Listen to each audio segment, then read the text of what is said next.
இன்னைக்கு வந்து ஸ்டேஜ் 4 அப்படிங்கிற வந்து டெசிஷனுக்கு வந்தப்புறம் ஆர்த்ரைட்டிஸ்க்கு ஒரே ட்ரீட்மெண்ட் தான் உலகத்தில், நீ ரீப்ளேஸ்மெண்ட் தான்.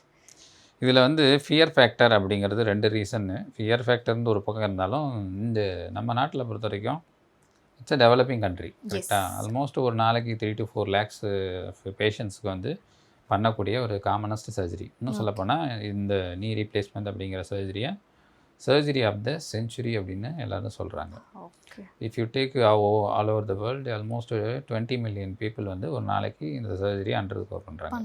ஸோ காமனாக என்ன நடக்கும்னா, வெளிநாடுகளில்னு சொல்ல முடியாது, ரொம்ப டெவலப்டு கண்ட்ரீஸில் ரன்னிங்ன்றது அவங்களுக்கு ஒரு நார்மல் ஹேபிட், ஸ்டேர் கிளைம்பிங்கிறது ஒரு நார்மல் ஹேபிட். ஸோ அது பண்ணலன்னா அவங்களால இருக்க முடியாது.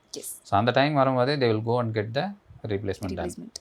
ரெண்டாவது விஷயம் என்னென்னா, இங்கே வரும்போது இதை பற்றின ரீசன்ஸ் ஏன் 2 விதமாக இருக்குன்னா, ஒன்று வந்து காஸ்ட். ஸோ நிறைய பேருக்கு வந்து இந்த ஹெல்த் இன்சூரன்ஸோ அந்த இதுவோ அதை பற்றின அவேர்னஸ் இருக்காது. ரெண்டாவது அந்த மாதிரி ஏஜ் ஆகி வர்றவங்களுக்கு ஃபேமிலி சப்போர்ட் இருக்காது. ஸோ எக்கனாமிக்கல் ரீசன் வந்து நம்பர் 1 இருக்குது.